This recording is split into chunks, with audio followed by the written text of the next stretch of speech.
नमस्कार साथियों, स्वागत है आपका अपने YouTube चैनल दातार क्लासेस में। तो आज के वीडियो में हम डिस्कस करेंगे संविधान सभा के बारे में। संविधान सभा की डिमांड कैसे की गई है और संविधान सभा का निर्वाचन कैसे किया गया है उसके बारे में। तो डिमांड की गई, सबसे पहले मांग की गई थी 1895 में बाल गंगाधर तिलक जी के द्वारा। इसके बाद में 1922 में की गई महात्मा गांधी के द्वारा। 1928 में की गई है नेहरू समिति के द्वारा। और व्यक्ति के रूप में पहली बार मांग की है मानवेंद्र नाथ राय के द्वारा। तो ध्यान रखिए, 1934 में की गई है एम.एन. रॉय के द्वारा पहली बार व्यक्ति के रूप में। और पार्टी के रूप में पूछा जाए तो कांग्रेस पार्टी ने की है संविधान सभा की मांग 1935 में। और 1938 में की है पंडित जवाहरलाल नेहरू ने। इसके बाद में इसकी डिमांड की गई अगस्त प्रस्ताव आने के बाद 1940 में। और पहली बार संविधान सभा के जो नाम का प्रयोग किया गया वो किया गया 1942 के क्रिप्स मिशन में। ठीक है, कब किया गया? 1942 के क्रिप्स मिशन में किया गया पहली बार नाम का प्रयोग। और इसके अंदर कहा गया कि अप्रत्यक्ष निर्वाचन होना चाहिए। ठीक है, अप्रत्यक्ष निर्वाचन मतलब आनुपातिक प्रतिनिधित्व पद्धति और एकल संक्रमणीय मत के द्वारा जो है मतदान होना चाहिए। और इसके जो सदस्य होने चाहिए वो अप्रत्यक्ष रूप से निर्वाचित होने चाहिए। ठीक है, तो इसमें प्रत्यक्ष निर्वाचन का जो है जिक्र नहीं किया गया, अप्रत्यक्ष निर्वाचन का जिक्र किया गया है। और जो निर्वाचन होगा वो होगा एकल संक्रमणीय मत के द्वारा। ठीक है, और इसके अंदर जो निर्वाचन होगा वो होगा सभी प्रांतों के जो विधानमंडल के निम्न सदन के सदस्य हैं उनके द्वारा। तो क्रिप्स मिशन के अंदर बताया गया कि निर्वाचन अप्रत्यक्ष रूप से होगा और वो होगा सभी प्रांतों के विधानमंडल के निम्न सदन के सदस्यों के द्वारा।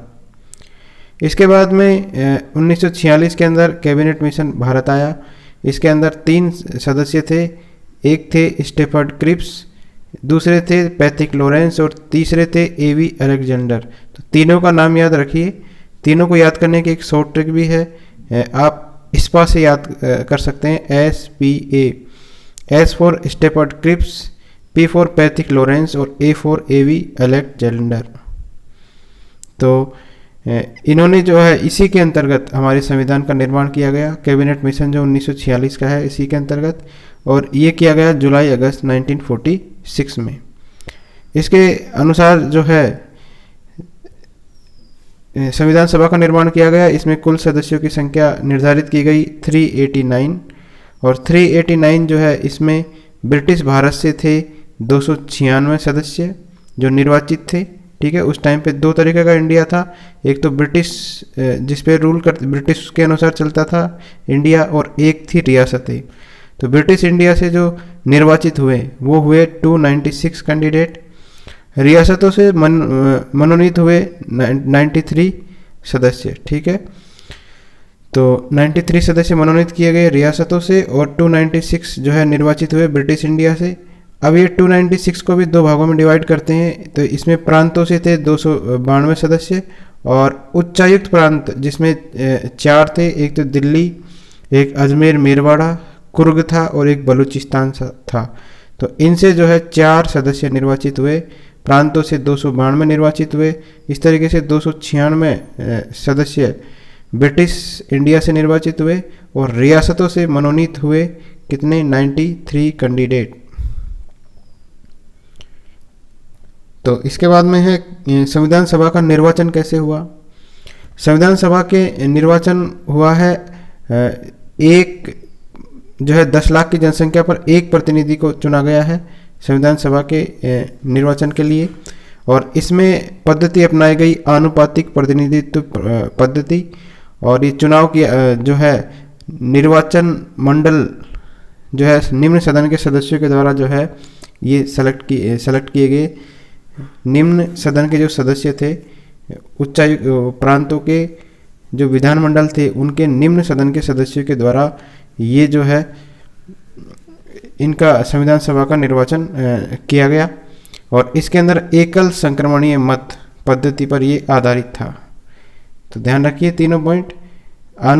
10 लाख की जनसंख्या पर एक प्रतिनिधि था, आनुपातिक प्रतिनिधित्व पद्धति से चुनाव किया गया, और जो निर्वाचन किया संविधान सभा का तो वो निम्न सदन के जो विधानमंडल के सदस्य था उनके द्वारा किया गया। और एकल संक्रमणीय मत के द्वारा किया गया। ठीक है, इसके अंदर मुस्लिमों की सीट थी 78, सिखों की सीट थी 4 और सामान्य की सीट रखी गई 210। तो ये जो है सीटों की संख्या किस आधार पर रखी गई है? सीटों की संख्या का आधार है आनुपातिक प्रतिनिधित्व पद्धति। ठीक है, ये चुनाव हुआ था जुलाई अगस्त 1946 में। और इसके अंदर कांग्रेस ने जो है बात करें सीटें कितनी जीती, तो 208 सीटें जीती है कांग्रेस ने, और 7 अन्य को मिलाकर कांग्रेस के समर्थक हो गए थे 215 समर्थक। और मुस्लिम लीग ने इसमें जीती है 73 सीट। ठीक है, तो मुस्लिम लीग की जो 78 सीट थी उसमें से 3 तो कांग्रेस ने जीती है, और बाकी की जो है इसमें से 73 सीट जो है मुस्लिम लीग ने जीती है। इसके अलावा सिखों की जो 4 सीट आरक्षित थी उसके अंदर से 3 सीट कांग्रेस ने जीती है, और सामान्य की 210 सीटों में से 199 कांग्रेस ने जीती है। तो ये जो है कांग्रेस की विजय होने के बाद 16 अगस्त 1946 इससे क्या है सांप्रदायिक दंगे शुरू हो गए, और ये दंगे चले 8 दिसंबर 1946 तक। और पहली बैठक कब हुई? 9 दिसंबर 1946 को। ठीक है, ध्यान रखिए, सांप्रदायिक दंगे शुरू हो गए थे 16 अगस्त 1946 से, और पहली बैठक कब जाके हुई है? 9 दिसंबर 1946 को। अब इसके अंदर जो शामिल थे, ठीक है, संविधान सभा के अंदर जो निर्वाचित थे वो महात्मा गांधी और मोहम्मद अली जिन्ना ये शामिल नहीं थे। ठीक है, और जयनारायण व्यास और तेज बहादुर सप्रू ये दोनों ने स्वास्थ्य के कारणों का हवाला देकर इन्होंने त्यागपत्र दे दिया था। तो ये 4 कैंडिडेट नहीं थे इसके अंदर, महात्मा गांधी, मोहम्मद अली जिन्ना, जयप्रकाश नारायण और तेज बहादुर सप्रू। ध्यान रखिए, फिर पहली बैठक हुई है 9 दिसंबर 1946 को, और इसमें जो अंतरिम अध्यक्ष थे वो कौन थे? सबसे वरिष्ठ सदस्य उस टाइम पे थे सच्चिदानंद सिन्हा, तो इन्हीं को जो है अंतरिम अध्यक्ष बना दिया गया। और इस बैठक के अंदर, पहली बैठक जो हुई थी उसके अंदर 207 कैंडिडेट ने भाग लिया था। दूसरी बैठक हुई, इसके अंदर बात करें कितनी महिला सदस्य निर्वाचित हुई थी, तो 15 महिला सदस्य निर्वाचित थी। तो संख्या याद रखिए, 15 महिला सदस्य निर्वाचित थी। पहली बैठक कब हुई? 9 दिसंबर 1946 को। उसके अंतरिम अध्यक्ष किसको बनाया गया? सच्चिदानंद सिन्हा को। दूसरी बैठक हुई है इसके जस्ट 2 दिन बाद में 11 दिसंबर 1946 को दूसरी बैठक हुई, और इसके अंदर अध्यक्ष का निर्वाचन कर लिया गया, और अध्यक्ष बनाए गए डॉक्टर राजेंद्र प्रसाद को, उपाध्यक्ष बनाए गए HC मुखर्जी को, और संवैधानिक सलाहकार ये बनाया गया BN राव को। BN राव कौन है? ये जो है जम्मू कश्मीर के मंत्री रहे हुए थे, और इन्होंने जो है बर्मा का संविधान तैयार किया था, तो इसलिए इनको संविधान सलाहकार बना दिया गया, और इन्होंने ही संविधान का पहला प्रारूप तैयार किया था। ठीक है, किसने तैयार किया था? BN राव ने। इसके बाद में VT कृष्णमाचार्य, इनको बाद में मतलब करीब 1 साल के बाद में दूसरा उपाध्यक्ष बना दिया गया। ये जयपुर से मनोनीत थे। 13 दिसंबर 1946 की बात करें तो तीसरी बैठक हुई है, और इसमें पंडित नेहरू जी के द्वारा उद्देश्य प्रस्ताव लाया गया। उद्देश्य प्रस्ताव इम्पोर्टेंट है, इसकी विशेषताएं क्या क्या थी? उद्देश्य प्रस्ताव कब लाया गया है? 13 दिसंबर 1946 को। किसके द्वारा लाया गया है? पंडित जवाहरलाल नेहरू के द्वारा। इसकी विशेषताएं क्या है? पहला है इसमें स्वतंत्र, संप्रभु और भारतीय गणराज्य होना चाहिए, और संविधान का निर्माण इस तरीके से किया जाना चाहिए कि स्वतंत्र, संप्रभु और भारतीय गणराज्य हो, और इसके अनुसार संविधान का निर्माण होना चाहिए। दूसरा पॉइंट था उद्देश्य प्रस्ताव के अंतर्गत स्वतंत्र भारतीय संघ में जो सम्मिलित क्षेत्र थे वो कौन कौन से थे? ये होंगे स्वतंत्र भारतीय संघ में शामिल क्षेत्र, ब्रिटिश भारत होगा, भारतीय राज्य या रियासतें होंगी, अन्य भारतीय क्षेत्र जो आते हैं जैसे गोवा और पुडुचेरी वो होंगे, और अन्य राज्य क्षेत्र जो स्वेच्छा से भारत के अंदर शामिल होना चाहते हैं वे भी स्वतंत्र भारतीय संघ का हिस्सा हो सकते हैं। तो 4 कैंडिडेट शामिल हो सकते हैं। ब्रिटिश भारत इसके अंदर शामिल होगा, भारतीय राज्य और रियासतें इसके अंदर शामिल होगी, इसके अलावा अन्य जो भारतीय क्षेत्र गोवा और पुडुचेरी का एरिया है वो शामिल होंगे, और अगर स्वेच्छा से कोई आना चाहता है स्वतंत्र भारत के अंदर तो वो भी इसके अंदर शामिल हो सकता है।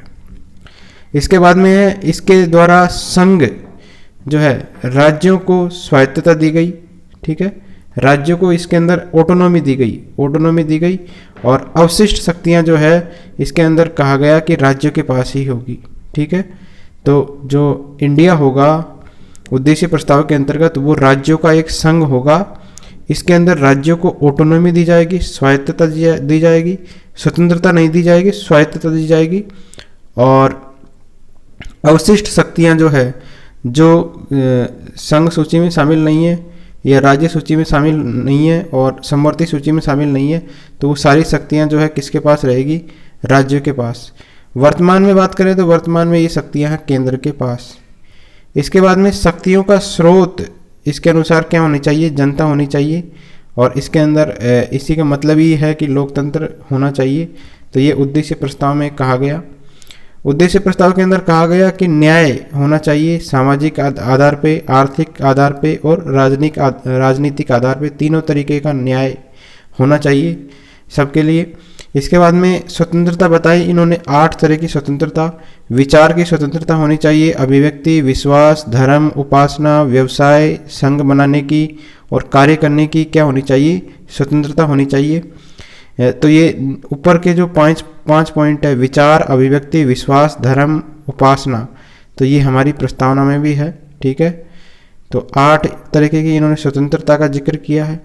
समता होनी चाहिए 3 तरीके की, तो प्रतिष्ठा, अवसर और विधि के समक्ष जो है समता, विधि के समक्ष जो है समता होनी चाहिए, प्रतिष्ठा, अवसर और विधि के समक्ष। ठीक है, तो ये था 5वां पॉइंट।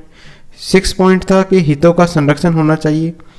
तो हितों के संरक्षण के लिए इन्होंने अल्पसंख्यक के हितों का संरक्षण होना चाहिए, पिछड़े और जनजातीय क्षेत्र जो है उनके हितों का संरक्षण होना चाहिए, उनके लिए स्पेशल प्रोविजन किए जाने चाहिए। और सामाजिक रूप से जो वंचित और अन्य पिछड़े वर्ग है उनके हितों का संरक्षण होना चाहिए।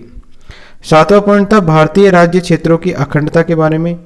तो भारतीय जो राज्य क्षेत्र है इसकी ये अखंड बनना चाहिए और जल, थल और नभ इस पर संप्रभु अधिकार होना चाहिए, सबका अधिकार होना चाहिए, जल पे, थल पे और नभ पे। तो इन्होंने एक तो अखंडता की बात की है भारत की, और एक जल, थल और नभ पर संप्रभु अधिकार की बात की है। इसके बाद में विश्व शांति और मानव कल्याण, ये 8वां पॉइंट था उद्देश्य प्रस्ताव का कि विश्व में शांति होनी चाहिए, मानव का कल्याण होना चाहिए।